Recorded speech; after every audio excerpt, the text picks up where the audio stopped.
South India shopping mall festival and wedding celebrations సరికొత్త designs తో అద్భుతమైన కలెక్షన్. నాన్నగారు అయితే పీజే శర్మ గారు ఎన్నో అద్భుతమైన చిత్రాల్లో అటు యాక్టింగ్ అండ్ వాయిస్ ఆర్టిస్ట్గా కానీ మన తెలుగు ప్రేక్షకుల మనిషిగా ఆయన తయారయ్యారు. సో అలాంటి ఫ్యామిలీ నుంచి వచ్చేటప్పటికి ప్రతి ఒక్కరు కూడా ఏదో ఒక ఆర్ట్ ఫామ్లో కళాకారులుగా ముందుకెళ్తూ ఉంటే ఒకసారి ఫ్యామిలీ అందరినీ చూస్తుంటే ఎలా అనిపిస్తుంది? చాలా గర్వంగా ఉంది. అంటే దీనికి మూల కారకులు వచ్చి మా అమ్మ నాన్న అండి.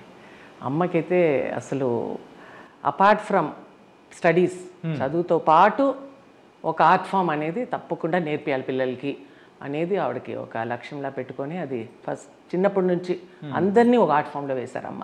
అంటే చదువు పాటు చదువు కూడా. బికాజ్ నేను ఇవాళ I did my masters in dance, gold medalist, masters in nattuvangam, gold medalist, masters in journalism, తర్వాత I got a doctorate for the honorary doctorate. అది నాట్ దట్ ఐ డిడ్ ఇంకా చేయాలి PhD. It was an honorary doctorate 2 years back ఇచ్చారు నాకు. So ఇలాగూ చూస్తే చదువుతో పాటు ఆర్ట్స్ కూడా చాలా ఇంపార్టెంట్ అని చెప్పి నన్ను చిన్నప్పుడే మా అమ్మ కూడా నేర్చుకున్నారు. సేమ్ మా గురువు దగ్గర కేజే సరసా ఆవిడ దగ్గరే వేయాలని చెప్పి నన్ను తీసుకెళ్ళి ఒక మంచి రోజు చూసి జాయిన్ చేశారు. So there is no turning back. వాళ్ళ స్టార్ట్ అయిన నా జర్నీ ఇంతవరకు కొనసాగుతుంది. అది ఇంట్లో ఏమో అన్నగారు సాయి కుమార్ గారు చిన్నప్పటి నుంచి యాక్ట్ చేస్తూ వస్తూ ఉన్నారు.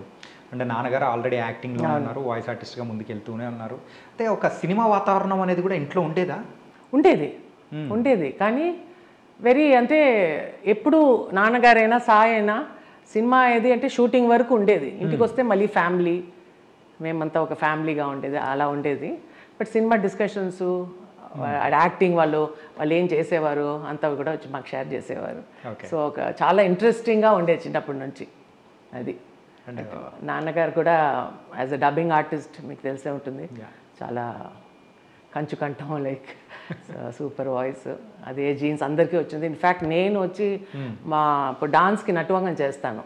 మా శిష్యులు డాన్స్ చేసినప్పుడు స్టేజ్లో నటవాంగం ఇస్ వెరీ ఇంపార్టెంట్. ఎందుకంటే మేము మా సింబల్స్ చెప్పి జతులు చెప్తాను. ఆ జతులు చెప్పినప్పుడు నాకు న్యాచురల్గా ఒక that is up and down అనేది వాయిస్ మాడ్యులేషన్ అంటాం కదా, అది నాకు చాలా న్యాచురల్గా వస్తుంది.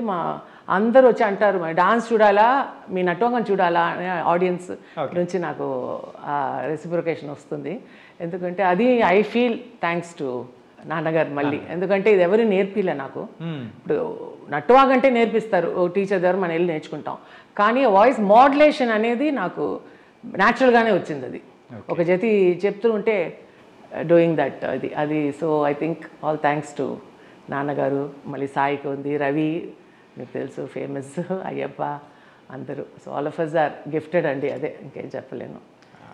అసలు ఏ ఒక్కరిని మనము అలా పలకరించినా కానీ ఆ వచ్చే గొంతులోంచి వచ్చే మాట వావ్ అన్నట్టే. కరెక్ట్. మీతో మేము ఫస్ట్ మాట్లాడుకోవడం, అయ్యో అమ్మగారిది కూడా ఇంత అద్భుతమైన వాయిస్ అని. అదే so it's part and parcel అనుకుంటా. అది ఇట్స్ మరి నాన్నగారిది అంటే కంఠం తెలుసు, మరి అమ్మగారి వాయిస్ ఎలా ఉండేది? అమ్మది చాలా బాగుంటుంది, స్వీట్ చాలా. అందుకే రెండు మిక్స్ అయిపోయి మీరు వచ్చాయి. అవును, కరెక్ట్ అండి, డెఫినెట్లీ ఎస్.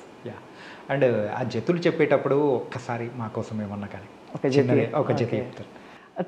తక్ గెదిత్తిన్ తకిట తక గెదిత్తనా జొను తాహత జం తరి తక్ గెదిద్దిన్ తకిట తక గెదిత్తనా జొను తాహత జం తరి తరిత్త తన తనత్త జొను జొనుత్త దిమిత దిమిత్త కిట తరిత్త తన తనత్త జొనుత్త దిమిత్త కిట ది తక్ ది తక దిగు కిడదరడు తోం ది ది తక దిగు కిడదరడు తోం ది తక దిగు కిడదరడు తోం వా. ఇది ఇప్పుడు ఒక రామాయణం బ్యాలే చేసినప్పుడు రావణాసుడు ఎంట్రీకి పెట్టాను ఈ జతి. సో అప్పుడు వాయిస్ మాడ్యులేషన్ టోటల్గా మారిపోతుంది.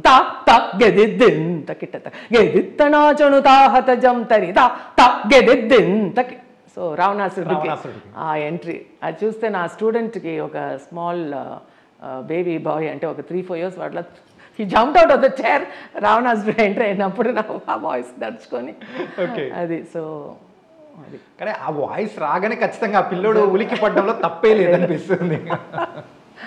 థ్యాంక్స్ అండి. అదే ఏంటంటే ఎంట్రీ అనేది కూడా అంత ఫిరోషియస్గా ఉంటుంది కాబట్టి అవును, విత్ ద గెటప్ అది రావణాసురుడు అండ్ అమ్మ ఇంతకు అక్కగారేమో మ్యూజిక్ అండి, మ్యూజిక్ నేర్పిస్తుంది, వీణ కూడా వాయిస్తుంది.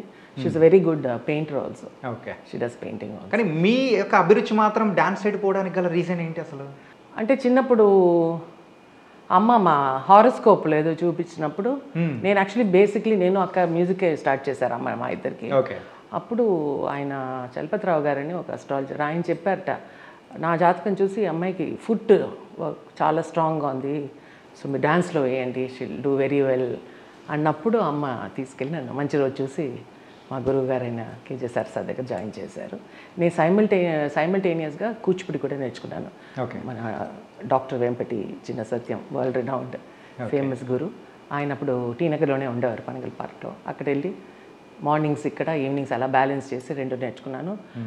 అది కాకుండా కర్ణాటిక్ వోకల్ కూడా నేర్చుకున్నాను. ఎందుకంటే డాన్స్కి ఇవాళ నేను ఒక కొరియోగ్రఫీ చేయాలి, ఒక కొత్త పాట తీసి మనం చేయాలన్నా కూడా ఒక సింగర్ డిపెండ్ అవ్వకుండా నేనే పాడి at least still the performance level I can manage teaching the students. అంటే నాట్ దట్, స్టేజ్కి వచ్చినప్పుడు we hire a singer.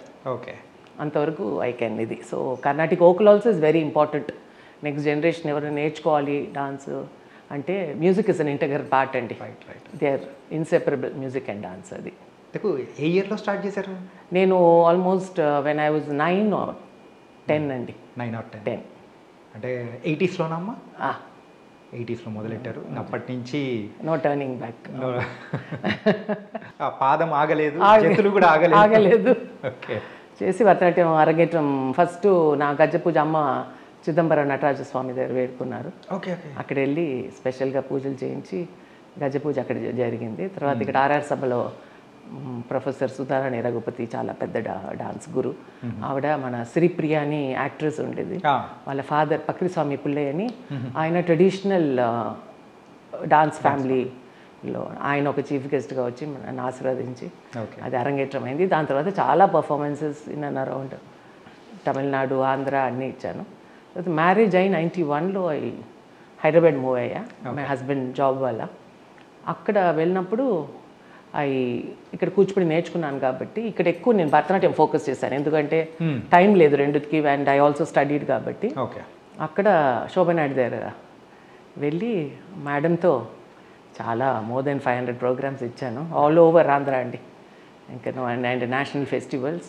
And marriage కాకముందు సో ఇక్కడ ఉన్నప్పుడు ఫ్యామిలీలో అందరూ కూడా సో అందరికీ ఖాళీ టైం దొరికిందంటే ఇంట్లో ఉన్నప్పుడు మాత్రం చిన్న సైజు మంచి పటాకా ఉండేటట్టుంది. అవునవును, అందరూ ఒకరు పాట పాడేవారు అంటే తాళం వేసేవాళ్ళు, మీరు నాట్యం చేసేవారు, నాన్నగారేమో చూసి ఎంజాయ్ చేస్తూ. అవును, ఎట్లుండేదమ్మా? చాలా బాగుంటుందండి. అపార్ట్ ఫ్రమ్ దట్ వీళ్ళకి స్పోర్ట్స్ కూడా చాలా ఇంట్రెస్ట్, సాయికి రవికి అయిపోయి. సో దే వాచ్ క్రికెట్, అది కూడా ఎక్కువ జరిగేది. And movie discussions, Tamil Telugu, main Telugu cinema అది, అండ్ వాళ్ళ ఎక్స్పీరియన్సెస్ అన్ని కూర్చొని అందరూ జతులు పాడి, అమ్మ అయితే పాడమనేవారు, డ్యాన్స్ చేసేవాళ్ళం.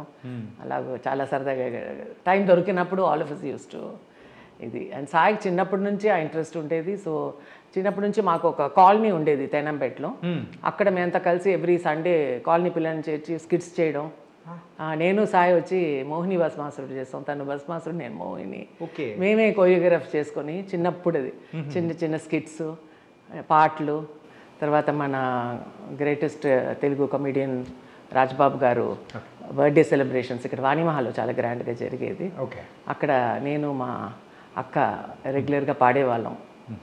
సో జానపద పాటలు అది పాడేవాళ్ళం. అన్నయ్యది వచ్చి సాయిగా అది మయసభ ఏకపాత్ర అభినయం, దుర్యోధన చేసేవారు. వీ కెన్ నాట్ ఫర్గెట్ అండి. అలా అదే మీరు చెప్పినట్లు we grew with that. Okay, it was part of our growing years ఇవన్నీ. So it's just flows in the blood and genes అనుకుంటా. That's why we're all blessed today. అంటే ఇది చిన్నప్పుడు నాన్నగారు ఎప్పుడు షూటింగ్స్ అని అట్లా బిజీ ఉండేవారు కదా, మరి మీ వరకు వచ్చేటప్పటికి పిల్లలకు టైం ఎలా కేటాయించేవారు ఏంటి?